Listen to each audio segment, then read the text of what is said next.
Warning! Warning! This podcast contains spoilers. Listen at your own risk. Welcome to Medium Shift, the podcast that investigates how stories stack up from medium to medium through the adaptation process. This week, we're going back to World War II with Captain America, the first Avenger.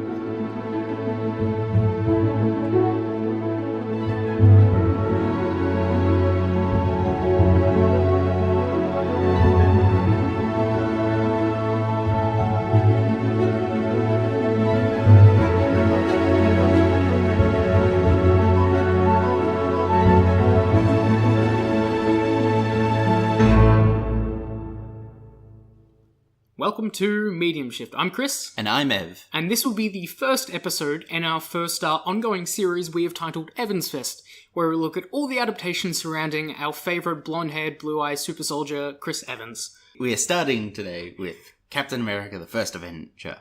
And then we'll be leading on in future episodes with various other works, like The Losers, Fantastic Four, and Snowpiercer. Very exciting stuff. Yeah. He has quite the storied career, shall we say, and a lot of comic book adaptations, which is interesting. It almost sort of hints that he's choosing his roles around that. But I mean, I'm not complaining because I do love the guy. So a brief description of the film itself. Would you like to take it away, or shall I? I'll go for it. It is 1942. America has entered World War II. There are too many twos in this sentence. And sickly but determined Steve Rogers is frustrated by being rejected yet again for military service. He meets a doctor, and everything changes. So the doctor, Dr. Erskine, brings him into Project Rebirth, and they pack him full of drugs, and his weak body is suddenly enhanced into the maximum human potential.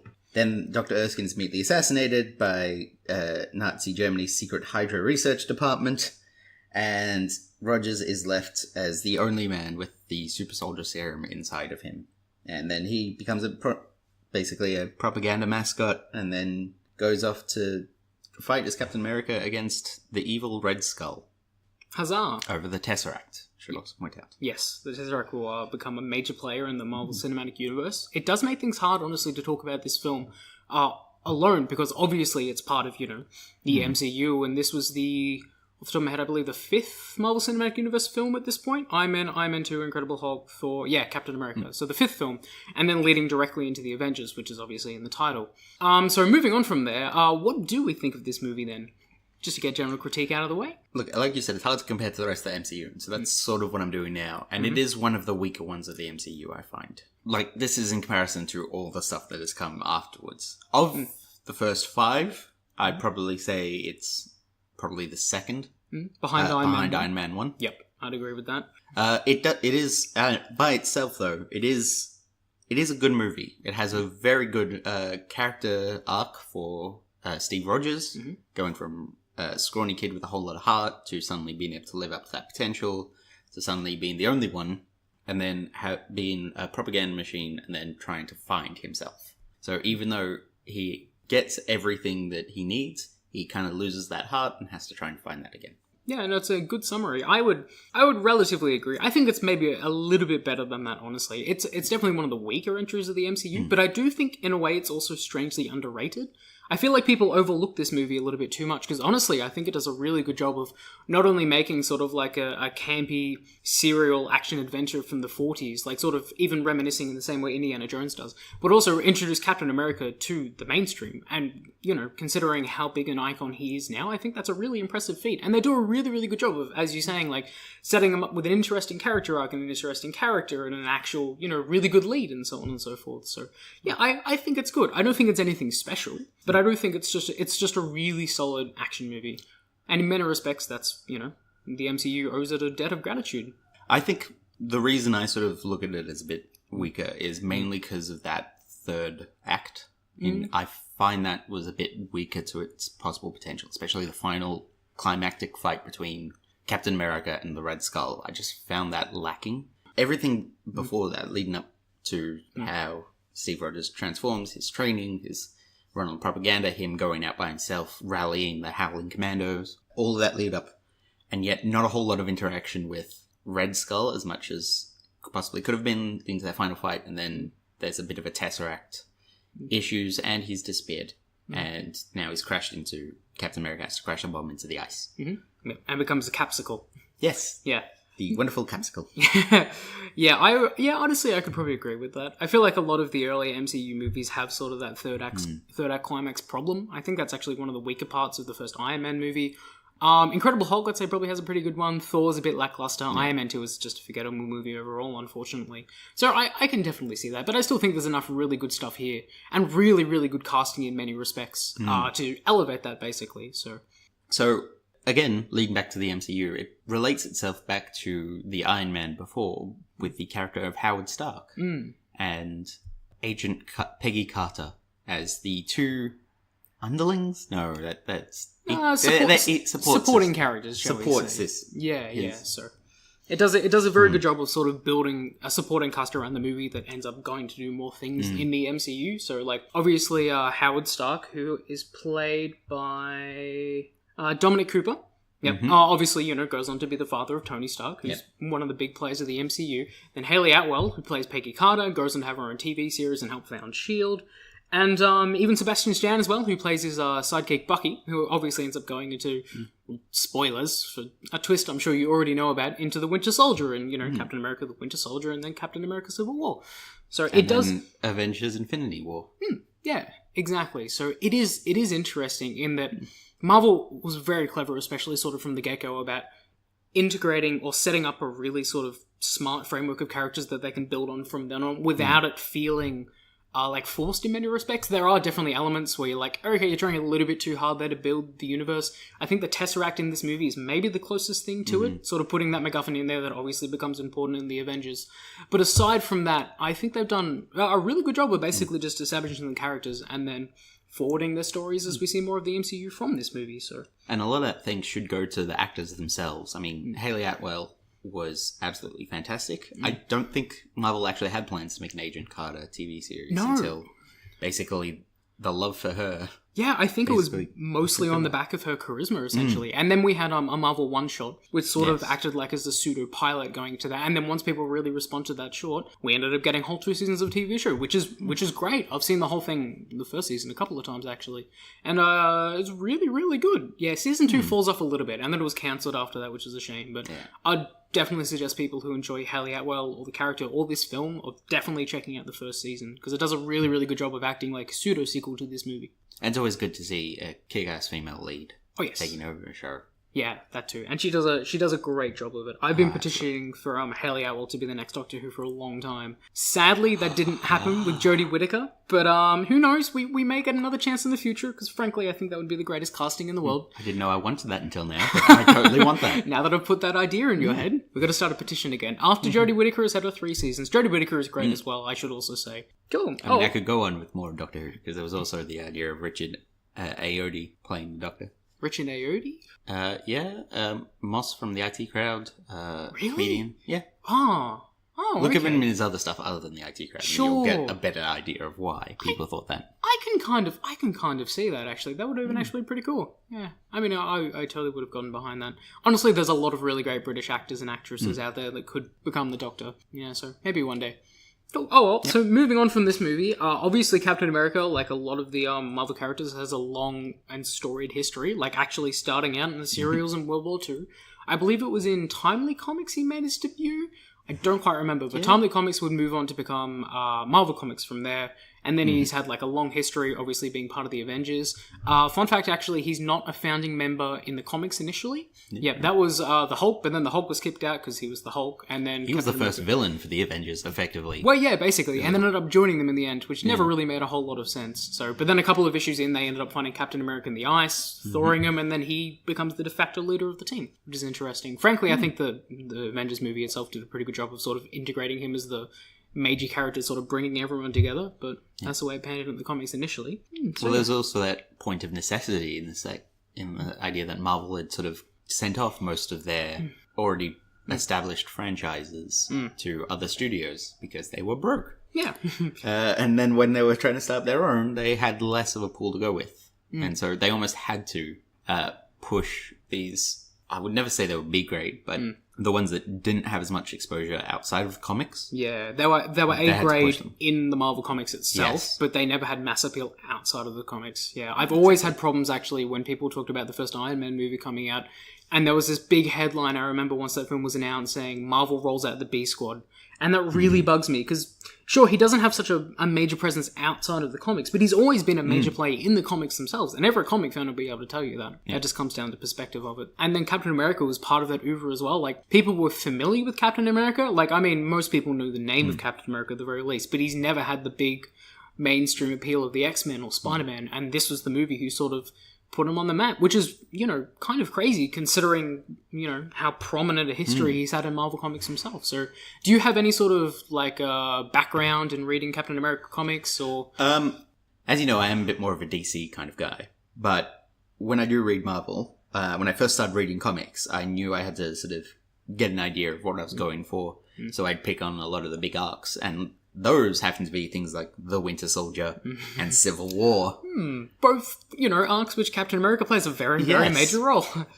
As well as an X-Men one, but we won't go into that. Sure. But yeah, so I knew Captain America very early on as basically the instigator of a lot of these big crossover events. And so sort of had to read more into it. His single issues I always found a bit more hit and miss at times, especially when you have someone who jumps around through multiple, not franchises. Time periods and also runs, basically. Oh, yeah, sure. Yeah, being part of the Avengers and Captain America and showing up and having very convoluted stories, it's kind of hard to sort of keep everything in track. As well as a lot of retconning as well, like most Marvel characters, most comic characters, yeah.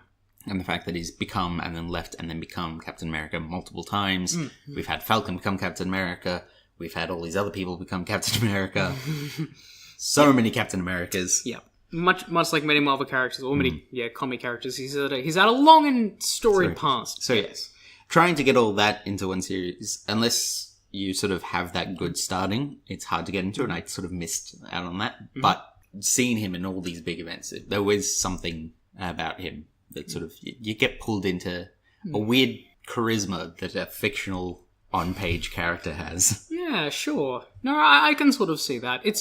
I had a similar experience. I was once again relatively familiar of Captain America through the big story arcs and the Avengers itself, because obviously he's been a main player in the Avengers for a long time. Frankly, I've always sort of found him, before the films anyway, as pretty boring. Basically sort of the Marvel equivalent of Superman. When I was younger, I didn't really care for either of them, essentially. And so the film actually did a really great job of sort of introducing me not only to this character on his own, but also sort of showing me why that character is interesting, which I think it does a really, really good job of. So it's kind of crazy, actually, how much the MCU has done that, sort of like bringing characters that I wasn't necessarily engaged with in the comics, putting it up on the big screen, and then showing me why those characters are interesting. And I think that movie does a really good job of that. In regards to the continuity itself, I always sort of, I feel like Captain America's origin is, one that is kind of ingrained in pop culture in a way, even if people aren't necessarily familiar with it. It's literally just it's a scrawny guy with a good heart who suddenly becomes super buff and then fights Nazis. It's really classic and archetypal, and the movie presents that as about the same way. It does streamline some elements from the comics, which we'll get into later. But for the most part, it remains relatively intact. Yeah. Oh, yeah. That's one of the things about the Captain America series is the fact that basically every time there's a reboot to an origin, the origin itself basically remains the same of being set in World War II, him getting powers from some sort of scientific way, either drugs or there was at time a sort of vapor mist because they couldn't show syringes. They had to find workarounds. Sure. But no matter what, it was always some sort of scientific drug that gets lost. He becomes big and buff, becomes a bit of a propaganda machine, and then goes on to punch Hitler in the face. And then gets frozen in ice. And the only part that really changes in the reboot is how long he's been frozen for. Yeah, that's actually a good point to probably start off with, because it is interesting in the original timeline, because the Avengers started in the 60s. So while he was theoretically frozen in the 40s, he was only in that storyline on ice for basically 20 years, which means a lot of the major characters from his time in World War II were still alive and still doing things in a way that didn't happen in the movie because that time jump wasn't there. It has been retconned since then because comics works on like a strange floating timeline in where people don't theoretically age, but time continues to move on. But back when he was initially introduced, he still had like Peggy Carter and Howard Stark and a lot of his villains still running around and doing the same thing he did before he was frozen. Whereas in this, there's a real dichotomy between the world of the 1940s and modern day, which I really think lends itself to the character, but, back then they didn't really have that. Go for it. Another one of the things I found interesting, now that we've talking about sources a bit more, is the shield itself. Oh, yeah, true. In the Captain America comics, the shield is a mixture of vibranium, adamantium, and a third unknown element, all sort of formed together into an alloy. That basically means it can do just about anything it needs to. Whatever the plot demands of it, basically. And can't be destroyed, being the main thing. Mm-hmm. But in the comics, it's gone through a variety of different iterations. It wasn't until the modern age that we get the actual circular frisbee type shield that we see in the movies. Mainly because the idea of throwing your main defensive weapon was kind of stupid. It is very, very, very bad idea in hindsight, and frankly only works because the shield manages to defy the law of physics and somehow come back to him. Like, I mean, the shield basically works as a boomerang, which is complete and utter nonsense. But hey, it's a comic book, so we accept it. They have gone to try and explain the sense, and it's a combination of both. Explain. Yeah. It's a combination of electromagnets on Captain America's wrist, along with the idea that he is so smart that he can throw the shield in certain ways and know how it will bounce back. Yeah, sure. He can do perfect mathematical sums in his head in the middle of combat. But until all that was worked out, he kept a more... You see it early on in the movie as well, when he's doing the full propaganda rounds, and it's the very base... It's the Guardian-like shield. Right? It's the classic shield design, basically, yeah. And he kept that for a lot longer than he actually did, and mainly just used punching as a way of taking out bad guys. He had a sidearm as well, actually, which they do show in the movie, but, in the comic, that sort of faded away over time. Yes, well, most sidearms, unless they are very intrinsically linked to a character, like, say, the Punisher, they will normally get phased out for something new and different. Oh, for sure. Yeah, and the shield is obviously a much more iconic weapon. Like, that's the one thing that distinguishes Captain America now. Like, everyone knows Captain America and his shield. The other funny thing about the shield, actually, that they changed for the movie is that the alloy that is made out of is different. That's actually due to rights issues, even though in the comics it's made out of adamantium, vibranium, and so on. In the film, they only reference vibranium because adamantium was owned by Fox in the X-Men franchise at the time, and so they weren't allowed to use it. So, I mean, changing that is a relatively minor issue, but it is worth pointing out that that's a difference. So, and it does lend itself more to the lore of the MCU by actually having it just as vibranium, because the idea of vibranium is the fact that it stops and stores kinetic energy. Oh, for sure, and that makes total sense for the shield. Yeah, and you see it shown in the actual movie as well, when it literally stops bullets dead in their tracks and they just fall straight to the ground, and then he throws it and boom, force back. Yeah, so some of these changes actually I feel work out for the better in this particular scenario. I feel like actually once again, something else we talked with similar in Black Panther, the Marvel and a lot of good comic book movies, I should say, have done a really smart job of streamlining their continuity and whatnot for the film from the comic books. And I think this is probably the same as well, like not only making it the vibranium, but also integrating Howard Stark into the creation of the serum, as well as Peggy Carter and so on and so forth. Because in the comics, actually, while he interacted with both Peggy Carter and Howard Stark, they were much more supporting characters. Howard Stark was never actually involved with Project Rebirth in the comics. He was off making the Manhattan Project, and he was saved one point from Captain America by Red Skull because he was interrogating them because, of course, nuclear weapons. But sort of integrating all those characters together immediately makes like a much more logical supporting cast. Like having all those people from the get-go is, really, really smart. And this movie does a really good job of basically streamlining all those basic elements of Captain America's, origin.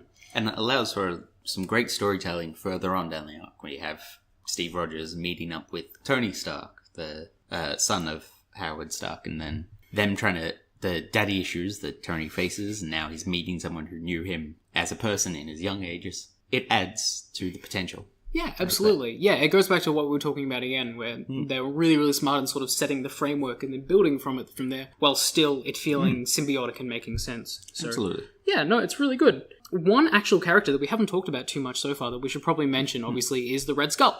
Ah, yes. I, like the movie, kind of forgot about it. I kind of feel the same way. It's weird considering Hugo Weaving has had some really good villain roles in the past. Like, obviously, his most iconic role is Agent Smith in The Matrix. But here, he's just stuck behind a latex mask and he's chewing any bit of scenery he can get his hands on. And frankly, I kind of forget about him. I think that's probably my biggest problem with the movie, actually. Just the villain. And I brought up the climactic scenes before, but that's where the setting up future worlds sort of failed the Marvel Universe in this point, in that you basically have the Red Skull just grab onto the Tesseract and just, poof, gone.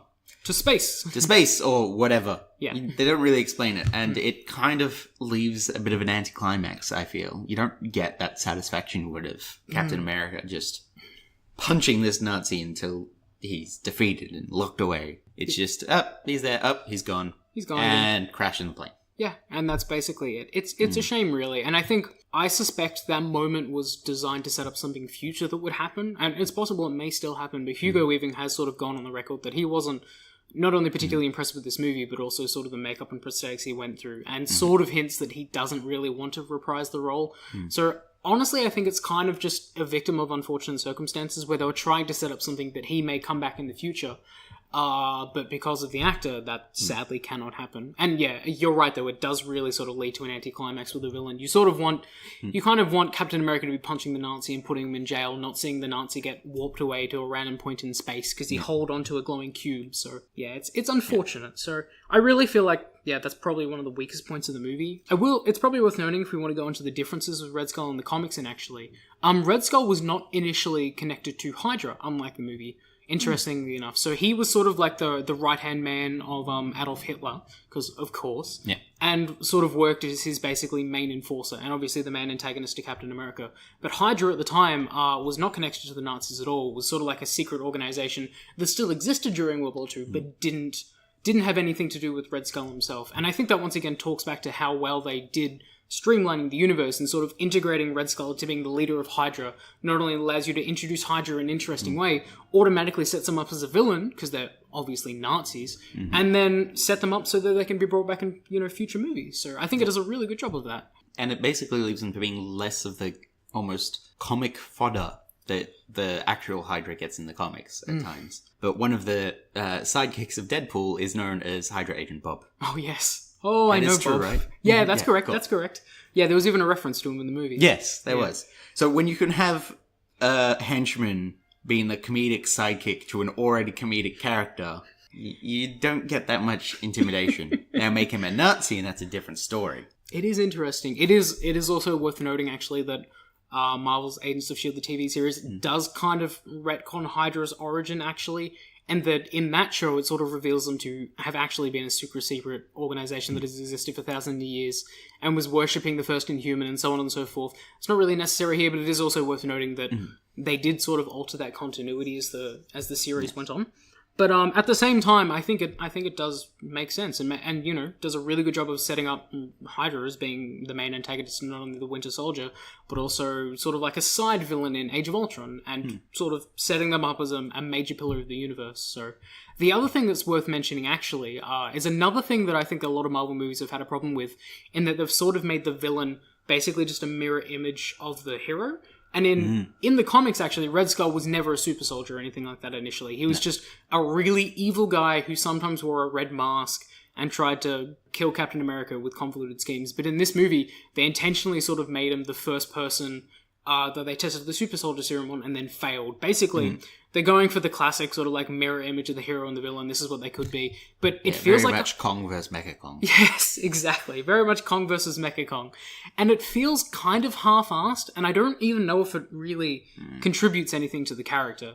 I actually, I knew about the super serum thing, but while watching the movie, it gets brought up, and then I immediately forgot all of that. Because he doesn't really show any of those sort of... Well, no. The only impact we see from the super soldier serum is he just gets his red skull, and that's pretty much it. Maybe he seems like a little bit stronger or tougher than a normal human, but, you don't need to explain him away as a super soldier to do that, so... No, just the fact that he has a red skull ought to give it away that he's not really human. Yeah, exactly. So, that is interesting. It is also worth noting, actually, in the comics, even though he started off with a red mask, as the Red Skull. He eventually his head didn't eventually become an actual Red Skull, because there was like sort of a convoluted thing where he had this thing called the Dust of Death, where every time he killed someone, it left their body with like basically a shrunken Red Skull. But then his tolerance grew to it, and then he accidentally inhaled a cigar of it because Captain America punched him in the face, and then that's how he got the Red Skull. So, once again, a little bit too convoluted, and at least it makes sense in the movie that they sort of streamlined that and didn't need to introduce the Dust of Death and so on and so forth. But even so, it does come off as a little bit strange and frankly half-assed. So Yeah. it's disappointing. Shall we talk about Bucky? Yes, let's talk about Bucky. Bucky. That guy lifts his arms like a champ. Very good, very good. Now, that's not in this movie. No. Not yet.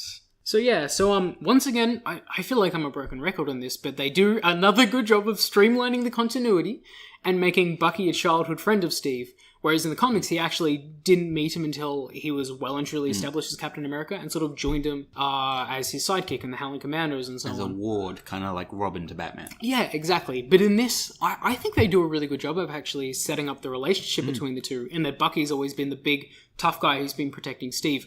And then it gets flipped. And then Bucky's response to that, I think, is kind of interesting. I kind of wish the movie went into that a little bit more, but it does do a good job of at least establishing the relationship between the two of them and giving them personal stakes to see why they would care for each other and then work with each other. And we clearly established that when Captain America is in charge of looking after Bucky, it does not work as well as when Bucky was looking after Steve. Yeah, just a little bit. I mean, captured by Hydra, fallen off a train, turned into a Russian super agent, and then lost, and then become a fugitive, and then... he had a life. Yeah, sure. Captain America's really failed as Guardian, hasn't he? Yeah. That's a shame. I mean, the stakes change, I guess. Bucky was just sort of protecting him from bullies, and then Captain was protecting him from Nazis.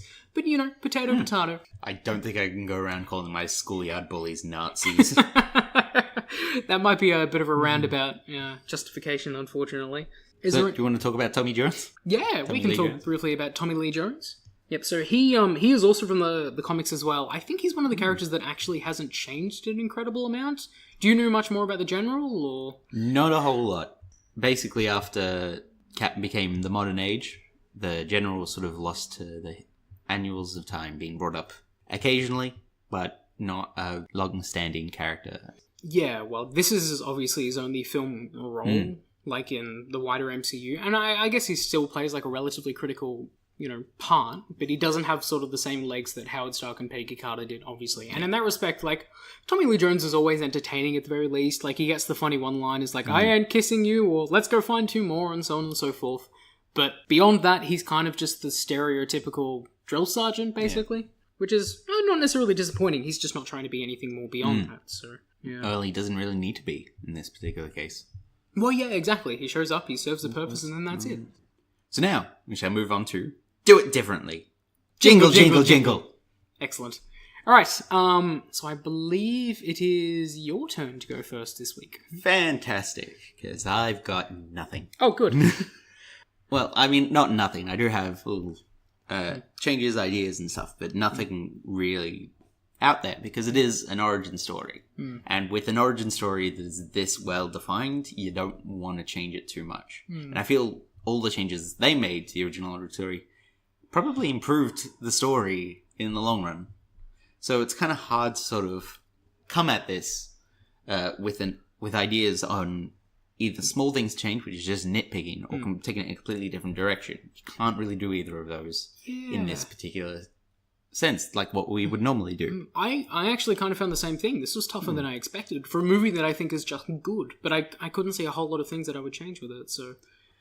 if I was going to do anything, this is less of a do it differently of Captain America movie, and more just sort of something I want to see sort of further developed from this movie, is a look at the Howling Commandos as led possibly by Bucky. Right, okay. I do Because like we that. do get a bit of that in Agent Carter in the TV series, but I'd love to sort of get more of that sort of ragtag sort of group fighting their way through the war, just taking out, and I'd love to see more of Bucky sort of in that leadership role, so he isn't just constantly being let down by Steve. I can get behind that idea, actually. So it would basically be like a Marvel band of brothers, but sort of like you could set it within the movie itself, I guess, basically, because they do skip over a lot of the action in this in montage, which is very classic, like pulpy serials. But and you kind of need that sort of montage to keep everything sort of tight. But I'd love to see just almost like a sort of movie offshoots, like kind of like what they do with the one shots, but bigger and better. I could definitely like short see movies actually based on these adventures of the Howling Commandos. That would be cool. So like sort of like a brief TV series or something like that, like a mini-series? Yeah, mini-series. Or even just not even something quite so substantial. Or even like possibly its own film in itself as an almost a series of anthologies. You sort of look at maybe a good solid 20 minutes, half an hour on the Howling Commandos, another look at like the General, maybe get into a bit of his sort of ideas, flesh him out a bit more instead of just being the guy that serves the purpose. And maybe another half hour looking at Howard Stark and Peggy Carter, although she does get her own TV show. That is remaining in my vision. Okay, interesting. So this isn't necessarily a do it differently, just do it more. Yeah, basically. Yeah. No, it's cool. Give me more. I like that. And I will admit, actually, I had sort of like a hard time trying to figure out what I would change with this movie, because it is like, it's very down the line, just a perfectly solid, serviceable adventure movie, basically. And it isn't spectacular, but I think it does a good job with what it tries to do. So sort of improving on that just feels disingenuous, which has made things hard. So that being said, are you finished? Yes, I am finished. Okay, cool. To move into my do it differently, I would like to change one major problem with the movie, which we've already talked about, and that is the villain. So basically, take out Hugo Weaving and recast Javier Bardem in the role, because he is not only one of the best character actors alive right now in modern cinema, he's also one of the best villain actors. You may know him from Skyfall or No Country for Old Men. The guy just has an incredible, really sinister presence and voice, and I really think that would have made the villain itself not only more intimidating, but much more interesting beyond just being a really cartoonish Nazi, which is kind of what Hugo Weaving comes across as. On top of that, actually, I also wouldn't make him a super soldier. I'd get rid of all that crap and keep it basically as just a really sinister Nazi scientist who's connected to Adolf Hitler and whose face gets horribly burned and scarred. So he can still sort of keep the Red Skull visage at some point, but instead of just being basically a latex mask that they have in the movie, it looks essentially horrifying. And I think that would kind of work with the dichotomy with Captain America, which I do want to keep to some extent, in that Captain America is this really pretty boy, basically the alpha male, blonde hair, blue eyes, really buff and all that, and then he is sort of this shriveled, sinister, disgusting looking man. And I think that would make for a much more interesting dichotomy than just, they're just two super soldiers, and one of them is a Nazi and one of them isn't. So I really think that would have basically contributed a lot more stakes to the movie as well. If the villain is so much more intimidating and you care about him more, makes him much more an interesting character. I feel like in doing that, you would also have to change the ending around a little bit, because it does sort of go into the classic, oh gosh, need to save the world or something like that. I feel like maybe even lower down the stakes, make it a little bit more personal, which is actually kind of what they did in the comics, in that they were just stopping the one missile rather than, they're going to destroy the entire United States of America. Yeah, so lower the stakes, make it a lot more personal, and give that sort of heroic moment for Captain America when he does actually take down the Red Skull before he gets frozen in ice. So I feel like changing that, it wouldn't make it an amazing movie, but I feel like it may elevate it from just being a really solid, serviceable adventure to something that's a lot more memorable. And especially, Marvel has always had problems with their villains, and I feel like this would be something that would remedy that to some extent. So you're keeping him fully as Red Skull? Yeah. Would you keep the other side villains as well? Yeah, to some extent. I feel like Arnim Zola is fine and so on. Obviously, the relationship with them would change if Red Skull is portrayed so differently, but I feel like he's really the core problem. So sort of redesigning that character to change him up a little bit would make him not only more interesting, but a lot more memorable. Yeah, and Javier Bardem is just great as well, so I'd love to see him as another villain. Fair enough. Fantastic. Sounds good. So what have you been reading, /doing, /writing, /watching, /eating, /surviving this week? Is it just me, or is this list getting longer and longer? Oh, yeah. It's something every week. Yeah, that might actually be a good game to go back and to listen to what I've slowly been adding to it, because honestly, I'm not even sure. I'm pretty sure I just started with, what have you been watching? Well, somehow this happened. We've come such a long way. Alright, so what do you have to recommend this week? I recently rewatched Juno with a couple of friends. We were trying to find a good romantic comedy we could show one of our very sort of film-loving purist friends. One of your film-loving purist friends, you say? Yes, it was you, Chris. Okay, good. Just wanted to get that subtext out of the way. But yeah, I'm a film purist? Okay, move on, sorry. Hold on. What are you recommending this week? Established. Still Alice? Alright, that's maybe not the purist. I was hoping for something, you know. What, another foreign movie or something like that? Yeah, well, looking at your film collection, you know. Sure, no, nothing quite like that. Anyway, sorry, move on. But film purist makes me feel like I'm arguing for a film Aryan race or something like that. No, by that I just meant it was very much you had a very you have a style that you watch everything, a bit of everything, but you somehow miss out other little bits that others would consider maybe. How do I put this? I missed certain popular movies, basically. Yes. Yeah, no, that's fair. I would agree with that. And yeah, because you watch so much, and yet you watch not enough. I watch so much, and yet it's nothing that anyone else has seen, which is really unhelpful sometimes. So yes, we are trying to re-educate Chris. Yeah, good. Me and a few friends. That doesn't sound any better when we're talking about an Aryan race. Shut up, Mr. Blonde Hair, Blue Eyes. But yes, no, we rewatched Juno, because it's a delightful little rom-com little thing with Ellen Page and Michael Cera and Jason Bateman and Jennifer Gardner. And J.K. Simmons. And J.K. Simmons doing an absolutely lovely performance as one of the more realistic portrayals of a father in a teen rom-com that I've ever seen. It's basically the one thing I find going for this movie on top of everything else is how more in tune it is to actual high school life than some of the more over-dramatized movies that were coming out at around about the same time. Yeah, it's nice. It feels authentic. Yeah, while still, sort of being heightened, because it is kind of like almost the Edgar Wright thing where everyone is really quippy and witty and things like that, but it also feels grounded in a way, which I think is really great too, so yeah. Yeah, and you can sort of see a bit of a resurgence in these types of movies as well, with things like Lady Bird being an Oscar nom earlier this year. Which is also a lovely movie. Also a lovely movie, very down to earth and very much in tune with culture at the time. So it's a delightful little flick. It truly is a delightful movie. I am very glad you sat me down and taped my eyes open so I could watch it. You make it sound like we're going through a full Clockwork Orange type scenario. No, not quite. But it was a very good film. I was really impressed. It was one of those movies that I've been meaning to see for a very long time. A lot of films like that, actually, that I just say, I'll get to one day, and everyone else has seen it, but I'm like, yeah, I'll see it one day, and that day never comes. I will admit, I am much the same in that way, except on the opposite spectrum of sides, in which all the really big sort of high-class sort of art pieces and the fantastic ones that prestige films, basically. The prestige films, then like, yeah, I'll get around to seeing that one day. And then I'm just like, and I'm watching basically Will Smith in another Kick-Ass. Nice. Yeah. Hey, I mean, we all have our interests and our vices. Yeah. Yep, nothing wrong with that at all. No. Yeah, so, no, it is a good recommendation. It's the dichotomy that we've established as Captain America and Red Skull. Yes, good. Oh, genius. Wait a minute. Which one of us is Captain America? I mean, you did just say I had blonde hair and blue eyes before, so... I'm going to have to lay it on you, I think. Yes! You're Captain America. Nailed it. Awesome. And I'm the Nazi. That is not happening, no. You're going to have to shave your hair. Screw that. I am... Civil War. I'm Iron Man. Shut up. Okay, sure. Let's move on, shall we? Let's get away from the Nazi symbolism.